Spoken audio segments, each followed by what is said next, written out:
नमस्कार, मैं हूं विजय विद्रोही और आप देख रहे हैं अनकट। किसान नेता राकेश टिकैत दो बातें कह रहे हैं। एक वो कह रहे हैं कि उनका आंदोलन 2 अक्टूबर तक चलेगा, गांधी जयंती तक चलेगा, करीब 8 महीने और चलेगा उनके हिसाब से। एक दूसरी बात वो कह रहे हैं कि सरकार के साथ बातचीत होगी, लेकिन सरकार के दबाव में बातचीत नहीं होगी। इसका सीधा सा मतलब ये निकलता है कि सरकार की शर्तों पर बातचीत नहीं होगी। इसका एक मतलब ये भी निकलता है कि किसान अपनी शर्त पर किसानों सरकार के साथ बातचीत करेंगे। आखिर ये गेम प्लान क्या है? क्यों राकेश टिकैत को भरोसा है कि आंदोलन 2 अक्टूबर तक चला जाएगा? 2 अक्टूबर यानी गांधी जयंती का दिन पूरा आंदोलन सरकार की तरफ से और किसानों की तरफ से प्रतीकों के रूप में चल रहा है। तो 2 अक्टूबर गांधी जयंती के दिन आखिर ऐसा क्या हो जाएगा? क्या तब तक कुछ समझौता हो जाएगा? क्या गांधी जयंती के दिन ही समझौता हो जाएगा?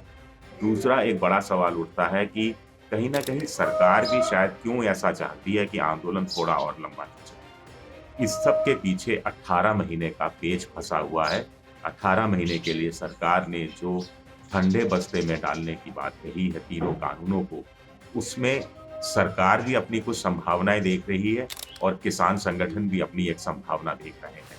ये बड़ा पेचीदा इश्यू है, इसे ज़रा समझने की कोशिश करते हैं। कुल मिलाकर ऐसा लगता है कि ये बात करीब-करीब तय है कि सरकार तीनों कानूनों को वापस लेने वाली नहीं है। अब जब वो संसद के अंदर, संसद के बाहर राष्ट्रपति के अभिभाषण के ज़रिए प्रधानमंत्री खुद कई बार कह चुके कि कानून बहुत अच्छे हैं, तो सरकार वापस लेने वाली नहीं है। इस बात को किसान संगठन भी अच्छी तरह से मान रहे हैं। तो एक संभावना कहीं न कहीं ये खुलती दिख रही है कि क्या सरकार ने जो 18 महीने की मियाद दी है ठंडे बस्ते में डालने की, उसको क्या सरकार बढ़ा सकती है?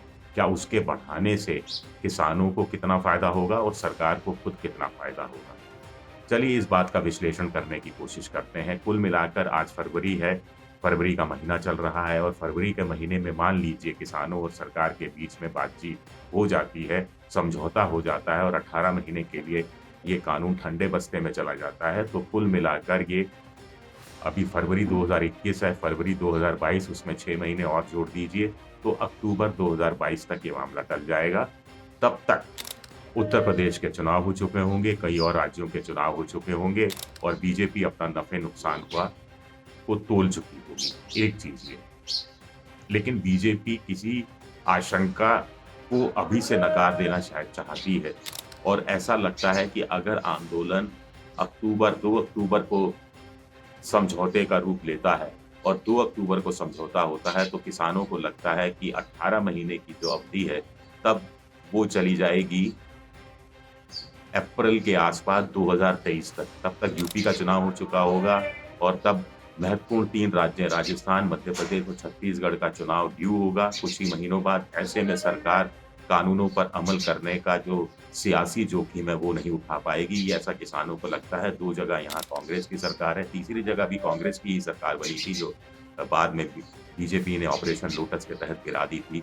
तो सत्ता में दोबारा आना और पक्ष से सत्ता छीनना, ये 2 बड़ी बातें अलग-अलग हो जाती हैं।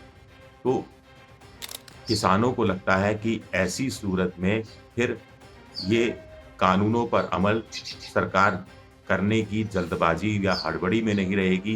तीनों राज्यों के चुनाव दिसंबर 2023 में होंगे, उसके बाद 2024 आ जाएगा, 2024 में लोकसभा चुनाव होंगे और कहीं न कहीं सरकार भी अंदर से सोच रही है कि उससे गलती होगी जो जल्दबाजी में ये कानून पास करा दिए गए, अध्यादेश ले आए। जब 14 करोड़ किसान और 14 करोड़ में से हर किसान के परिवार के यहाँ 3 लोग या 4 लोग भी हों, तो 50 करोड़ लोग जहाँ-जहाँ प्रभावित हो रहे थे सीधा-सीधा वहाँ एक झटके में अध्यादेश नहीं लाना चाहिए था। संसद के अंदर जब कानूनों को एक झटके में ध्वनिमत से राज्यसभा में जैसा पास कराने की कोशिश की गई, जब उसमें सफल हुए, ऐसी कोशिश नहीं होनी चाहिए थी। सेलेक्ट कमेटी या स्टैंडिंग कमेटी के पास चला जाता ये कानून, तो अच्छा रहता।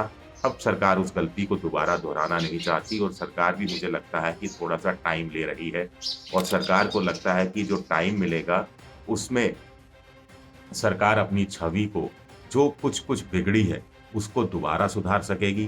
किसानों के हितों में कुछ और योजनाएँ ला चुकी होगी और ऐसे में सियासी नुकसान राज्यों के चुनाव में उसे उतना नहीं होगा जितना कि किसान नेता समझ रहे हैं और ऐसे में सरकार का पक्ष ये है, सरकार का गेम प्लान शायद यही है कि कुछ ऐसी सूरत निकाली जाए कि कानून पर अमल भी ना करना पड़े और ऐसा भी नहीं लगे कि सरकार झुक गई और सरकार को ठंडे बस्ते में अपने पूरे कार्यकाल के लिए इन कानूनों को डालना पड़ा।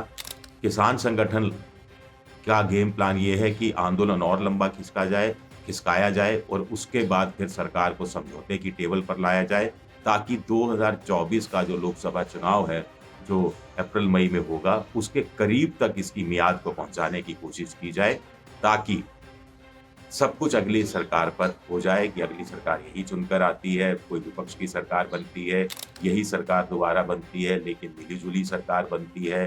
तो ऐसे में ये सारी संभावनाओं का खेल, शय और मात का खेल दोनों पक्ष खेलने की कोशिश कर रहे हैं, ऐसा अभी तक नज़र आता है और किसानों के गेम प्लान को शायद इसी नज़रिए से समझने की ज़रूरत है। शुक्रिया।